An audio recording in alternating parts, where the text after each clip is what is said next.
Hello, my name is Cora O'Connell and I'm the Education Manager at PSI. In this presentation, we will look at some ethical dilemmas which were discussed at Code of Conduct information events. We will examine issues raised and involved in deciding a course of action. The complexity of the decisions which face pharmacists on a daily basis were acknowledged at the information events, and we looked at how the new Code of Conduct can assist and support pharmacists when using their professional judgment and making decisions in their daily practice. It was very interesting to see how people approached these dilemmas from different angles and in some instances came to different conclusions. The first dilemma examined was as follows. One of your patients being treated for a bipolar disorder has told you that she wants to discontinue mirtazapine. She has explicitly asked you not to notify her psychiatrist. You've explained to her that you can't provide a full clinical assessment or advice because you don't have all the relevant background information. Although you want to respect her autonomy, you also feel the psychiatrist should be involved in this decision. You are also concerned as you are aware she is the single mother of 2 young children, one of whom is still an infant. Some of the issues and considerations which emerged during discussions at the event were the importance of a thorough and open discussion with the patient to gain more information about why she wants to stop her medication. Where possible, the need to explore her reasons for not wanting to engage with the psychiatrist, the importance of explaining why it is important to speak to her psychiatrist about stopping her medication, including the potential of changing her medication to something more suitable and the risks of stopping her medication abruptly. If the patient won't speak to the psychiatrist, trying to encourage her to have a discussion with her GP about her care.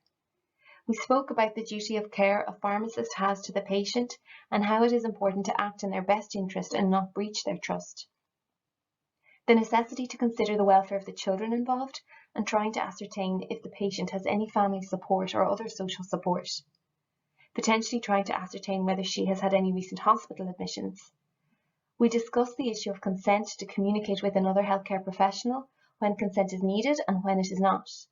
The need to show empathy with the patient, to listen, to maintain the patient's trust, to explore her concerns, and to not have any preconceived ideas regarding her ability to make decisions about her own care. Another dilemma discussed at the events was as follows. A regular elderly customer is very concerned that his wife is addicted to opioids and implores the pharmacist to stop supplying medicines to her. What would you do?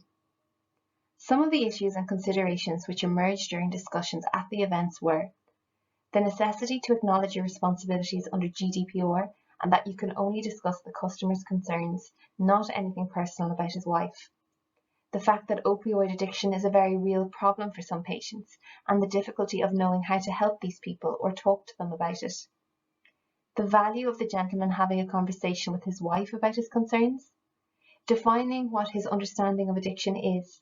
If it is a prescribed opioid, it could be such a change to normal routine that he has concerns, but she could be taking her medicines as prescribed. If it is a non-prescription opioid, the value of gaining information from your support staff to see if any of the concerns are justified. When faced with an ethical dilemma, in order to arrive at a course of action that has been well thought out and is in the best interest of the patient, our discussions highlighted the importance of taking time to consider a given situation, the need to gather relevant information from various sources, and where needed, discussing the potential outcomes with peers in a confidential manner. In these discussions, the importance of explaining to the patient the reasons for the outcome of the situation was highlighted. The need to make appropriate records of any discussions had or evidence used for the outcome reached, and also where relevant, the need to refer the patient to another appropriate healthcare professional was emphasised. The ethical dilemmas discussed and others can be found on the PSI website. We recommend that you read and consider how you would approach each of these scenarios and use the Code of Conduct to guide your decision process.